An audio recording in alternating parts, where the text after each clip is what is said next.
को लेकर जो शब्द आते हैं वो शब्द क्लियर ना होने की वजह से हम सही से उत्तर नहीं दे पाते हैं।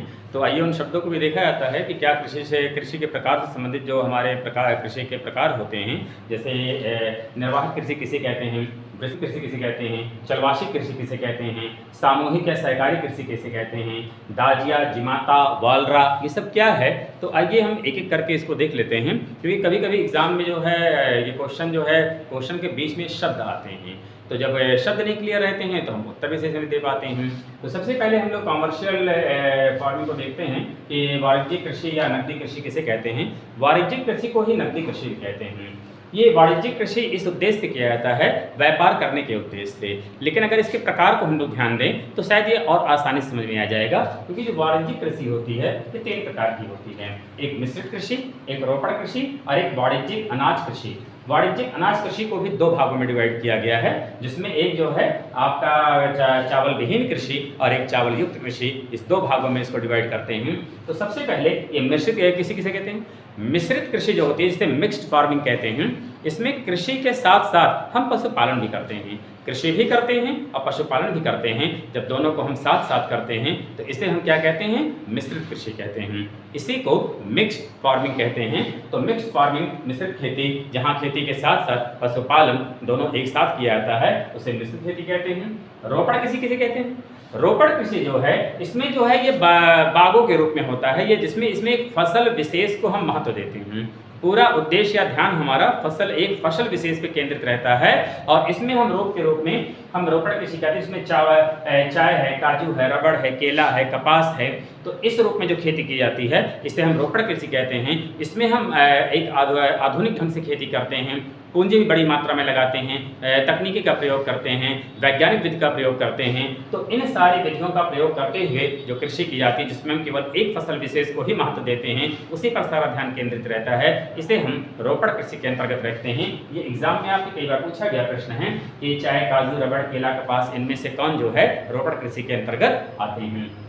वाणिज्यिक अनाज कृषि जो होता है ये कॉमर्शियल एटीट्यूड से जो है बड़े पैमाने पे व्यापार करने की दृष्टि से ये खेती की जाती है। तो इन तीनों को हम जब मिलाते हैं तो इन्हीं को हम क्या कहते हैं, वाणिज्यिक कृषि कहते हैं, या इसे नकदी कृषि कहते हैं, जिसमें बल्क में एक साथ पैसा तैयार होता है और आय को बढ़ाने के उद्देश्य से या आय प्राप्ति के उद्देश्य से या बड़े पैमाने पर पैसा कमाने के उद्देश्य से इस प्रकार की कृषि अपनी की जाती है।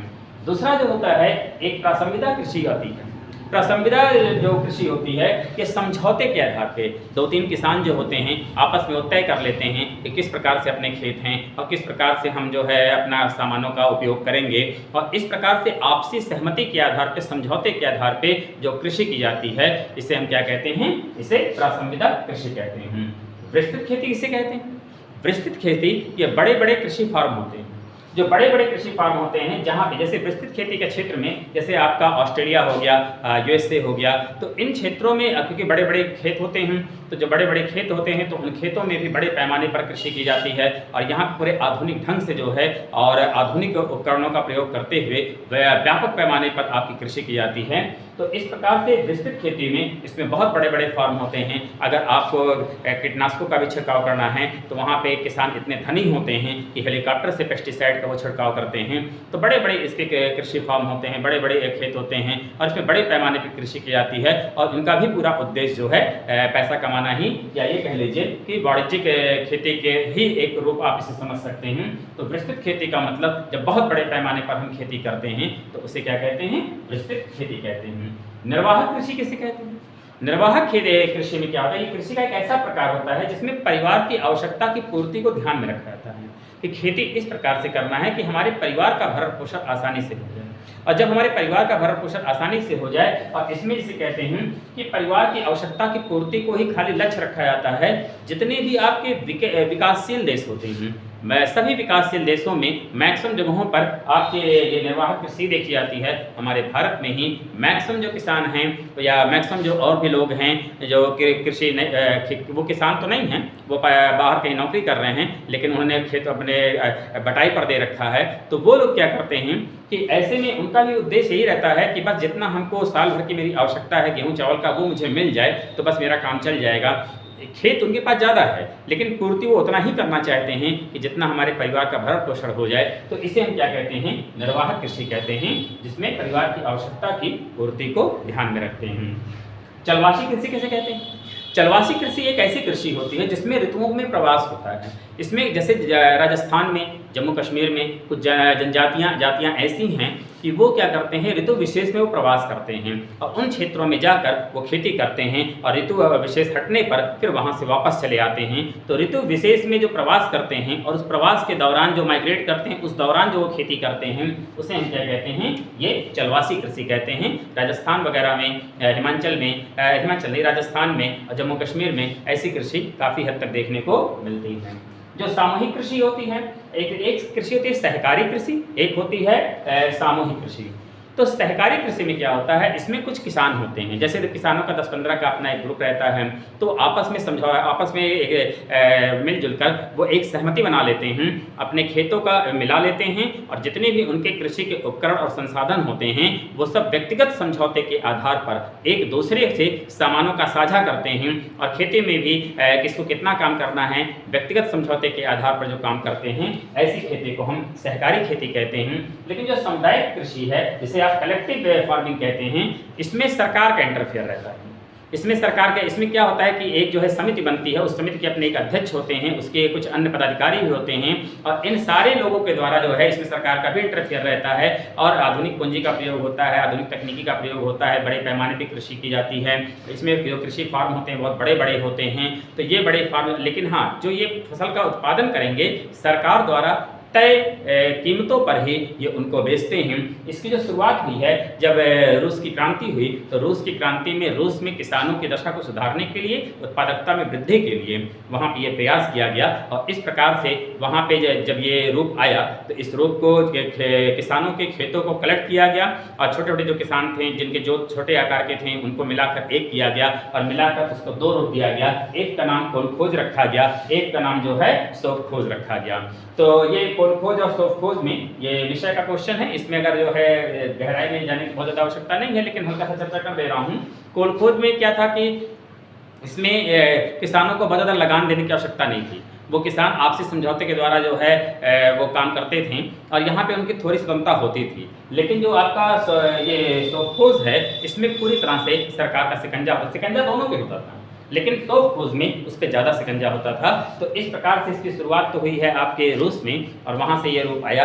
जितने भी साम्यवादी देश हैं वहाँ पे, क्योंकि साम्यवादी देशों का ये मानना था कि इन सारे चीज़ों पर, जो कृषि के सारे क्षेत्र हैं, जो इमारतें हैं, खेत हैं, इन सब पर समाज का अधिकार है, इस दृष्टि से वो काम करते थे। तो ये साम्यवादी देशों का अपना एक, वहाँ पर जब रूसी क्रांति हुई तो रूसी क्रांति के बाद जो है यहाँ पर इस ये जो आपकी सामूहिक कृषि है, इसका वहाँ पर विकास हुआ था। तो इसको भी एक सहकारी कृषि या सामूहिक कृषि किसे कहते हैं, ध्यान देंगे।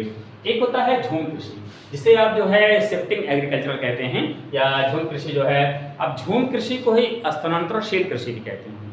स्थानांतरशील कृषि कैसे कहते हैं, ये जनजातीय क्षेत्रों में होता है, जहाँ पे जंगल होते हैं। तो जंगलों में क्या होता है, जैसे किसान हैं तो किसान के पास तो पानी का पैसा है नहीं, खाद का पैसा है नहीं, बीज का पैसा है नहीं, तो क्या करता है कि जंगलों में खेतों को साफ करता है और जंगल में कुछ एरिया को साफ करके, क्योंकि वहाँ भूमि उपजाऊ होती है, वहाँ पर वो खेती करता है और खेती करने के बाद जब तक 2-4 साल 6 साल वहाँ पे मिट्टी उपजाऊ रहती है वो खेती करता है। लेकिन जब उपजाऊपन वहाँ का नष्ट हो जाता है तो उस स्थान को छोड़ के वो दूसरे स्थान पर चला जाता है और दूसरे स्थान पर जंगलों को साफ करता है और दूसरे स्थान पर जंगलों को साफ करके वहाँ पर वो खेती करता है और वहाँ भी 2-4-6 साल खेती करने के बाद फिर तीसरे स्थान पर चला जाता है। तो इस तरह ये अपना स्थान बदलते रहते हैं, इसीलिए इसको स्थानांतरशील कृषि या जिसे कहते हैं कि शिफ्टिंग फार्मिंग कहते हैं।